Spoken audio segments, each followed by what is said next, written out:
Virgo's this retrograde is going to have you reconsider your trust in yourself and your boundaries with yourself. You're going to realize that you have been very defensive and you have been basically on a warpath with yourself, which means the world has maybe been on a warpath with you at times. And this warpath probably has to do with you trusting yourself at the core. So the retrograde is going to be you rethinking, where are your boundaries with yourself? Do you enforce them? Do you live by them? And how can you make them thrive and do better? I think that's the first and foremost thing that has to happen.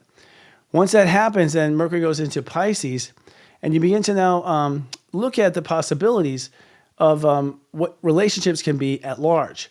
And so once once the clogs or the things that prevent you from being really close to people are removed, well, now there's a decision to maybe consider a closer marriage or a closer connection to the person you're already married to. So I think Mercury's helping you to get closer by removing spiritual junk in your trunk.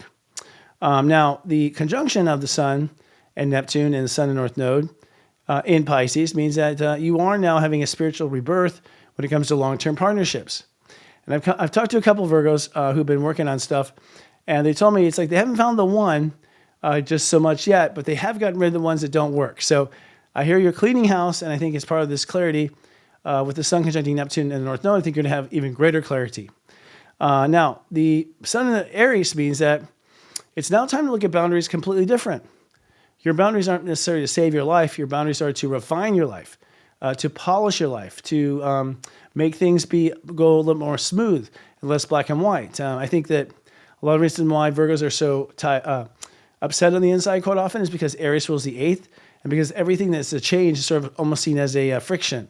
So I think that this new Sun in Aries, this higher vibration Sun in Aries, means it's going to be a lot smoother when it comes to boundaries and probably slower when it comes to execution versus ripping the Band-Aid off.